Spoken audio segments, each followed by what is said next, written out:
నమస్తే. ఈరోజు మనం ఉగాది పండుగ గురించి తెలుసుకుందాం. ఉగాది తెలుగు సంవత్సరాది అని అంటారు. తెలుగువారి మొదటి పండుగ ఉగాది. ఉ అంటే నక్షత్రం, గా అంటే గమనం. నక్షత్ర గమనాన్ని లెక్కించడం ప్రారంభించే రోజును ఉగాదిగా జరుపుకుంటాం. ఉగాది అనే పదం యుగాది అనే పదం నుండి వచ్చింది. అనగా సంవత్సరంలో మొదటి రోజు, చైత్రశుద్ధ పాడ్యమి రోజున జరుపుకోబడుతుంది. నూతన ఉత్సాహాలకు నాంది మన తెలుగువారి ఉగాది.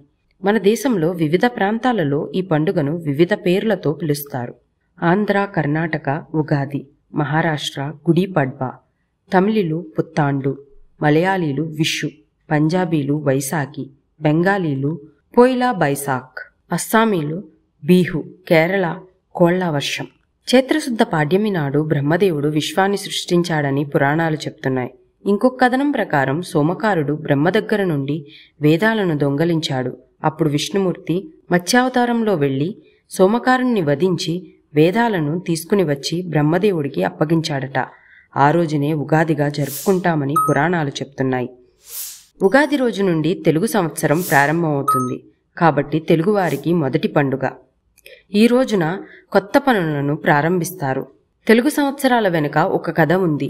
నారద మహాముని ఓసారి విష్ణుమాయ వల్ల స్త్రీగా మారి ఓ రాజును పెళ్లాడుతాడు. వారికి 60 మంది సంతానం జన్మిస్తారు. ఓసారి ఆ రాజు తన సంతానంతో యుద్ధానికి వెళితే అంతా చనిపోతారు. అప్పుడు నారదుడు విష్ణుమూర్తిని ప్రార్థిస్తాడు. విష్ణుమూర్తి కరుణించి నీ పిల్లలు 60 సంవత్సరాలుగా కాలచక్రంలో తిరుగుతుంటారు అని వరమిస్తాడు.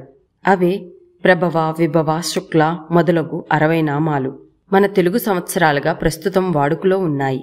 ఉగాది రోజు ముఖ్యమైన వంటకం ఉగాది పచ్చడి. షడ్రుచులు సమ్మేళనంగా చేసే ఈ పచ్చడి జీవితంలో జరిగే వివిధ అనుభవాలను సూచిస్తుంది. జీవితంలో అన్ని భావాలను చెప్పే భావం ఇందులో ఇమిడి ఉంది. పచ్చడి ఒక్కొక్క పదార్థం ఒక్కొక్క భావానికి, అనుభవానికి ప్రతీక. బెల్లం తీపి, ఆనందానికి ప్రతీక. ఉప్పు జీవితంలో ఉత్సాహం, రుచికి సంకేతం. వేప పువ్వు చేదు, బాధ కలిగించే అనుభవాలు.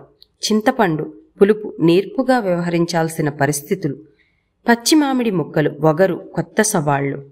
కారం సహనం కోల్పోయేటట్టు చేసే పరిస్థితులు. ఉగాది రోజున మరో ముఖ్యమైనది పంచాంగ శ్రవణం. తెలుగువారి ఉగాది నాడు పంచాంగ శ్రవణం జరుపుట ఆచారంగా వస్తుంది. పంచాంగ శ్రవణంలో ఆ సంవత్సరంలో మన స్థితిగతులను ముందే తెలుసుకోవచ్చు మరియు ఆ సంవత్సరంలో మనం తీసుకునే నిర్ణయాలను జాగ్రత్తగా ఆలోచించి తీసుకోవడానికి అవకాశం ఉంటుంది.